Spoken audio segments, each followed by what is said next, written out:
Americans are going to wake up one day and this country is going to be radically different, radically changed. By the time that people get on to understanding how bad the situation is, it's going to be too late. Now, I've been everywhere along the border, from the RGV, Roma, La Jolla, spent a lot of time in the Del Rio sector, all the way up to El Paso on the banks. I've seen what that looks like. I've seen that devastation. I've spoken to fellow ranchers and most importantly, fellow Texans, and seen the devastation on their lands, their properties, their families. These people, the drugs, the illegal aliens, the exploitation of children and the modern day slavery that the border crisis promotes, it's coming right here to our neighborhoods. This is not an influx of innocent women and children seeking asylum.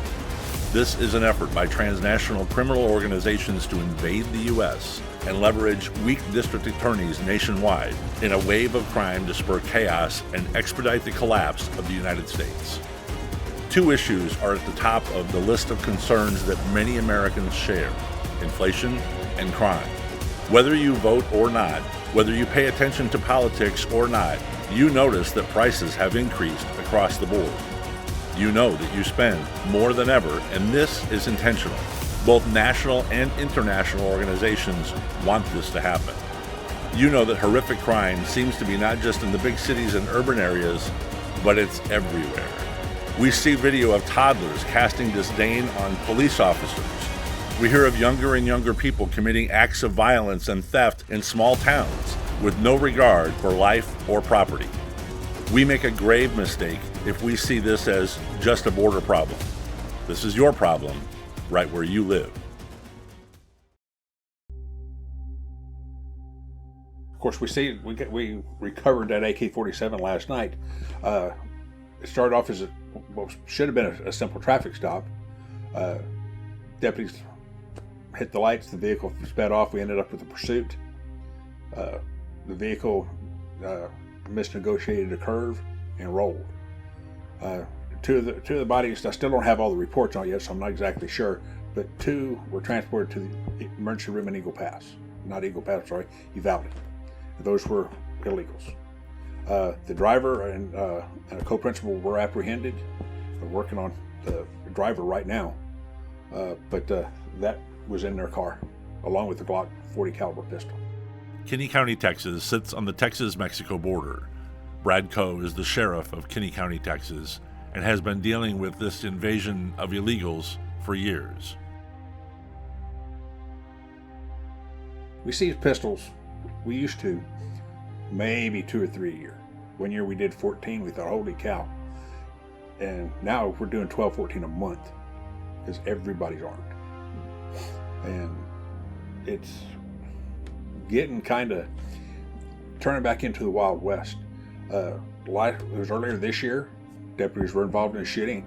A smuggler tried to run over one of the deputies. They were protecting themselves. The kid was 15 years old.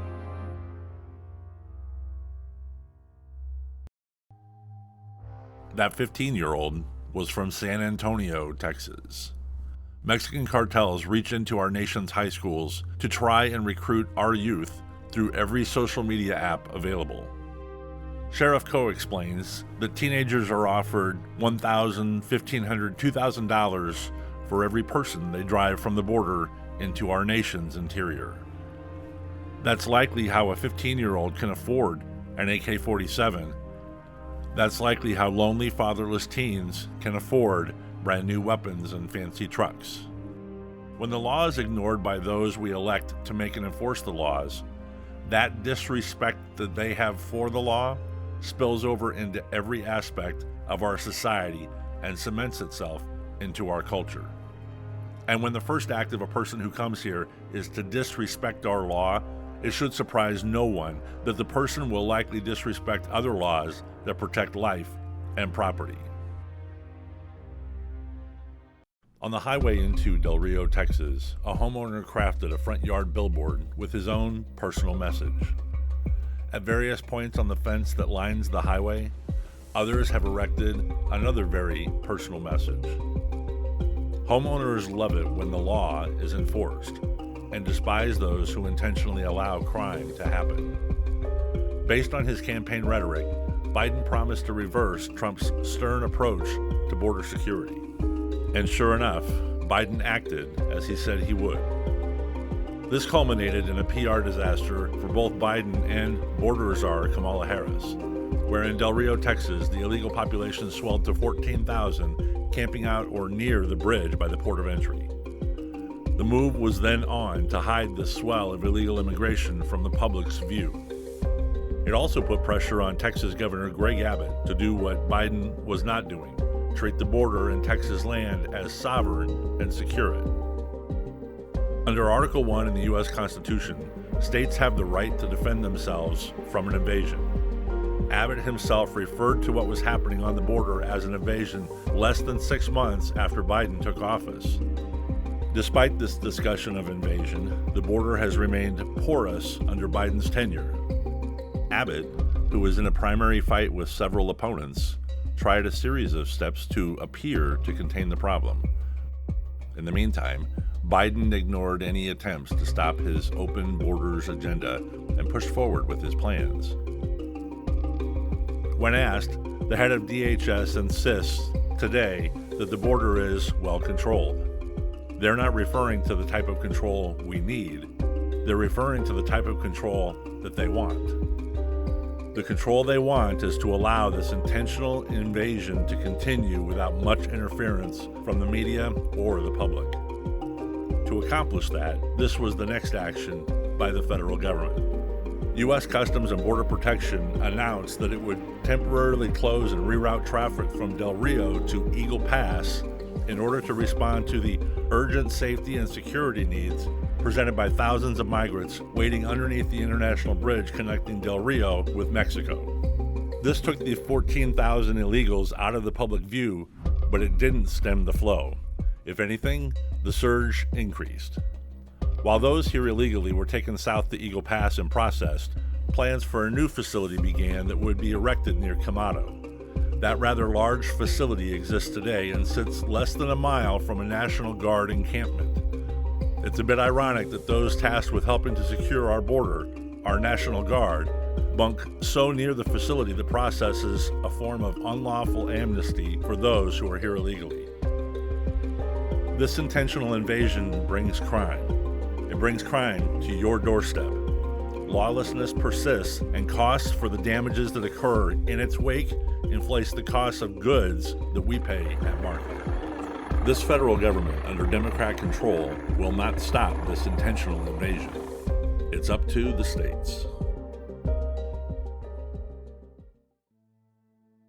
A 20-foot wall runs adjacent to the 480 loop in Eagle Pass.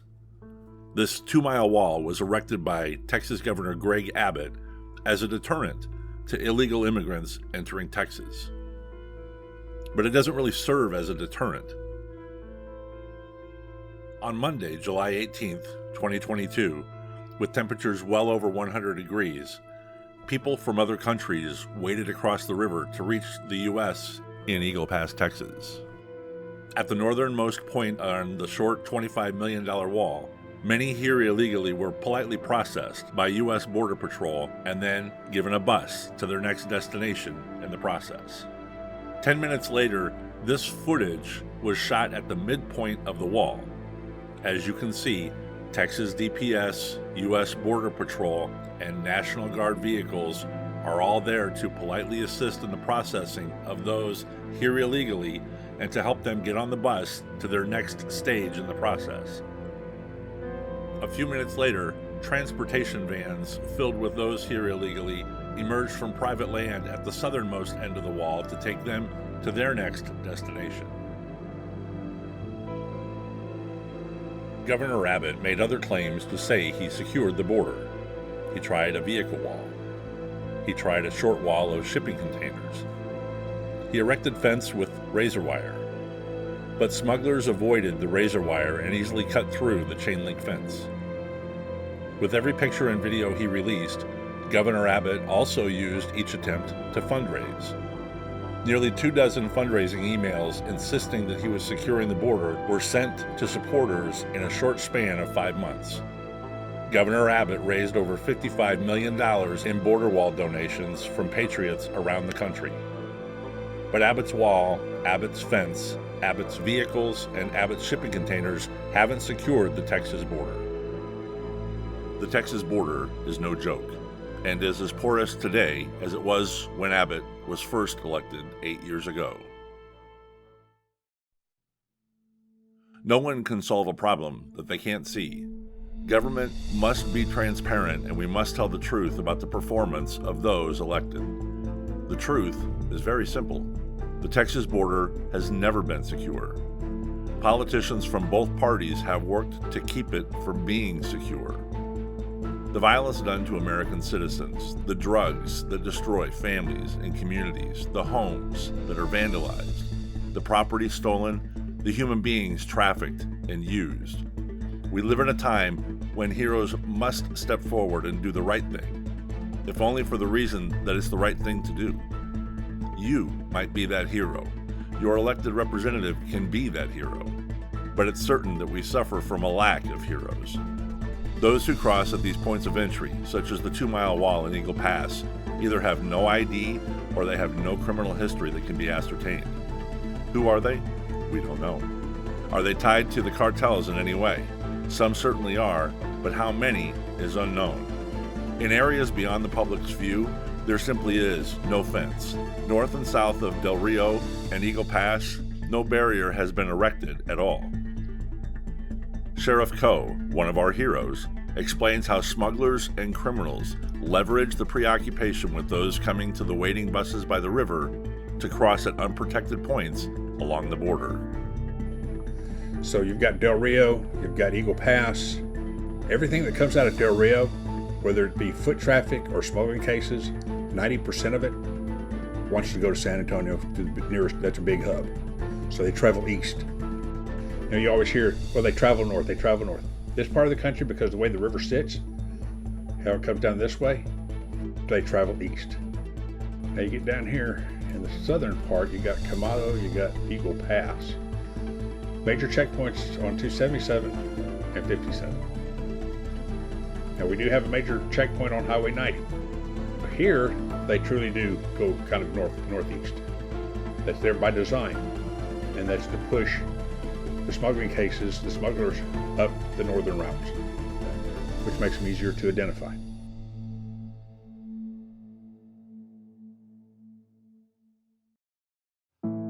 Right in Del Rio, the city's Department of Public Health serves as a midway point for some of those here illegally. The building has Texas DPS and Texas Emergency Management standing watch to ensure everything moves smoothly. Retired 30-year Border Patrol veteran Frank Lopez Jr. knows how to recognize the illegals who freely walk the streets of Del Rio while waiting for their bus to arrive. That bus will take them to a taxpayer-funded destination. He stopped one of those illegals and asked about his experience. De la prensa. Hola, buen día. Buen día. ¿De qué nación son? ¿De qué país? Venezuela. De Venezuela. Sí, señor. Sí, no, pues nosotros estamos interesados. Yeah, so what they were saying was that, they crossed an Eagle Pass, apprehended by Border Patrol, turned themselves in, and then processed at the Border Patrol, facility. They have 2 of them in Eagle Pass. And then he was turned over to Mission Border Hope, which is another NGO down there. So part of it is they, help them arrange for bus tickets, air travel. They communicate with family. Each person processed gets a manila envelope filled with new government papers.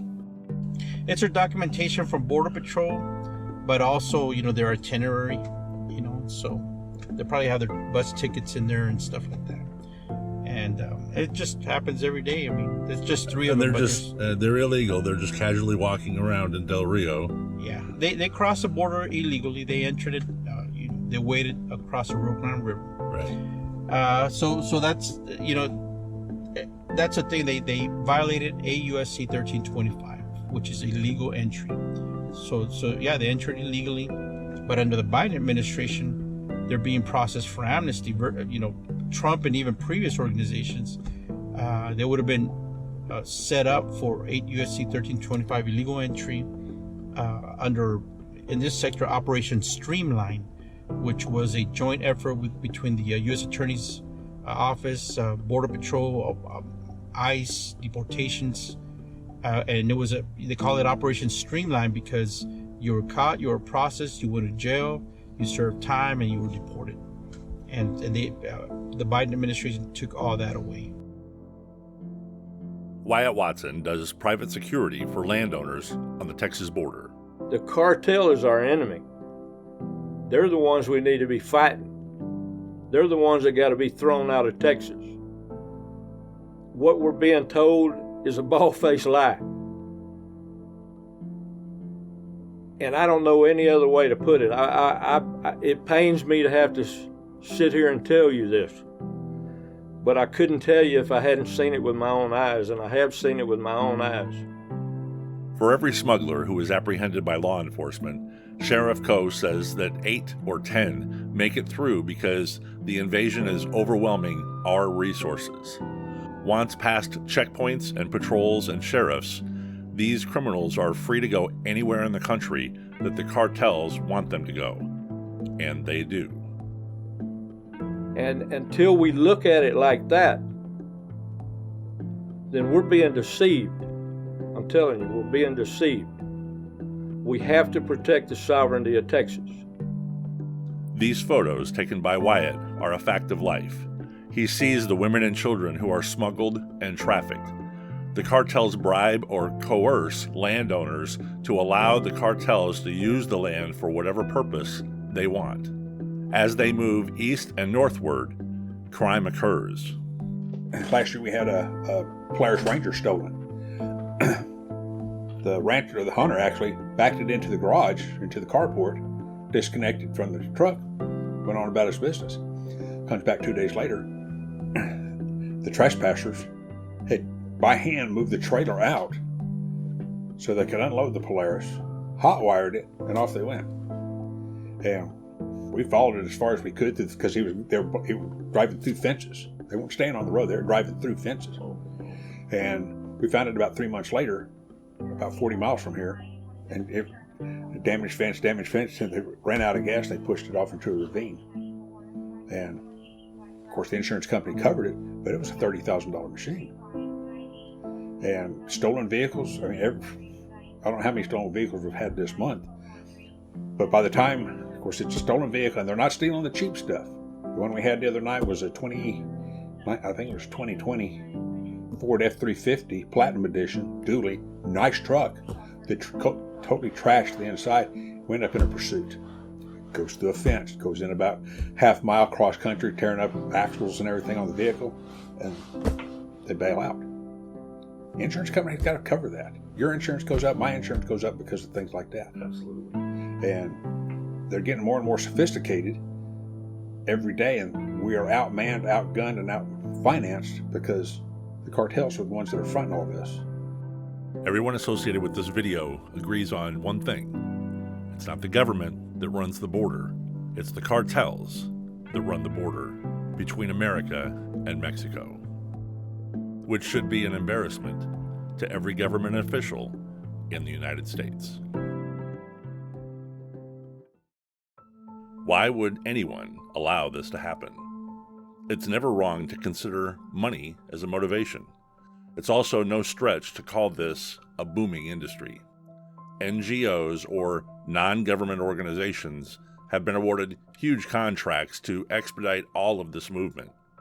If you think about it, with the number of women and children indebted to the cartels for getting them to the U.S. border and beyond, your tax dollars fund and facilitate human trafficking.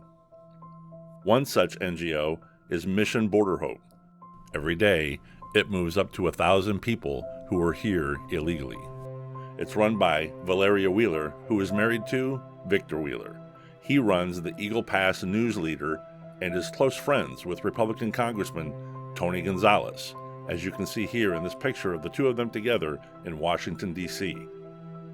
For the good of his district and constituents, would Representative Gonzalez vote to end the busing and secure the border? That's a good question.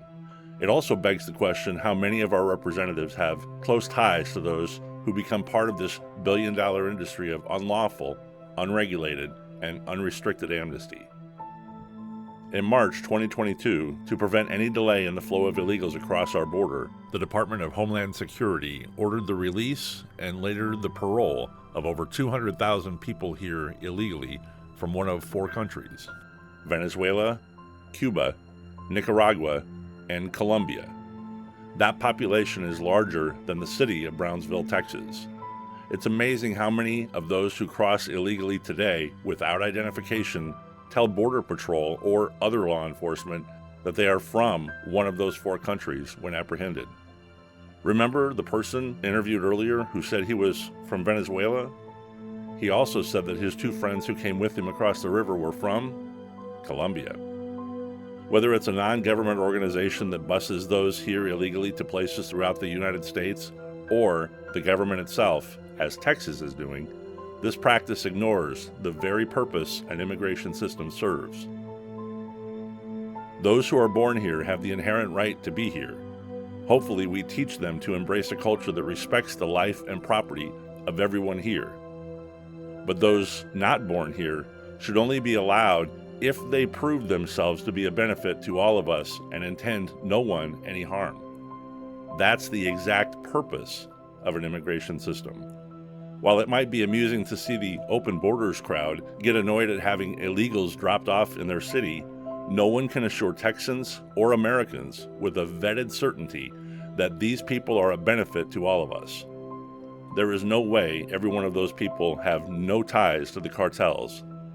This policy of busing or flying those who come here illegally, regardless of who does it, is a massive gamble with the lives and property of all of us. This is not about party. This is not about personalities.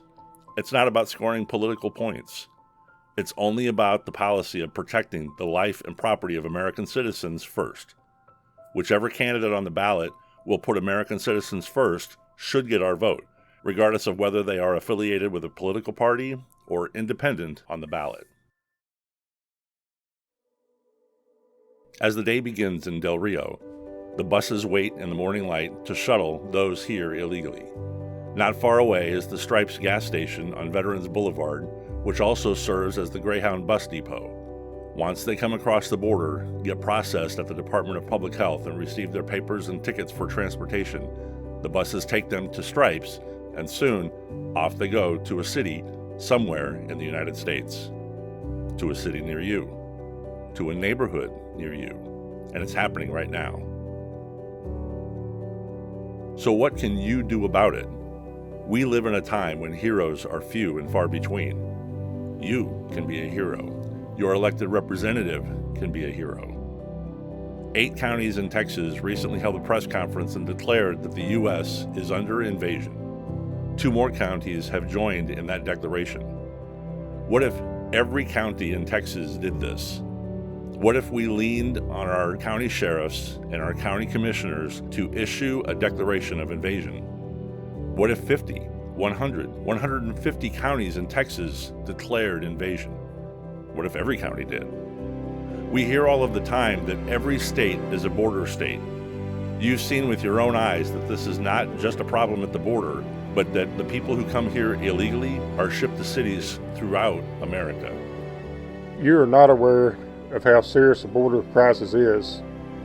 Imagine we have illegals coming into this country from over 175 different countries. A lot of these illegals have no ID. They come into this country, they get a free ride, get whatever they need, and then they're put on buses and planes and flown anywhere of their choice to infiltrate our society with their agenda. We must put a stop to this. Not just in Texas do we need county sheriffs to declare an invasion. Every county in the U.S. must do so, and every governor must do so, and then take action to stop it. United, we stand, and it's time to stand up against this invasion, together. Americans are going to wake up one day and this country is going to be radically different, radically changed. By the time that people get on to understanding how bad the situation is, it's gonna be too late.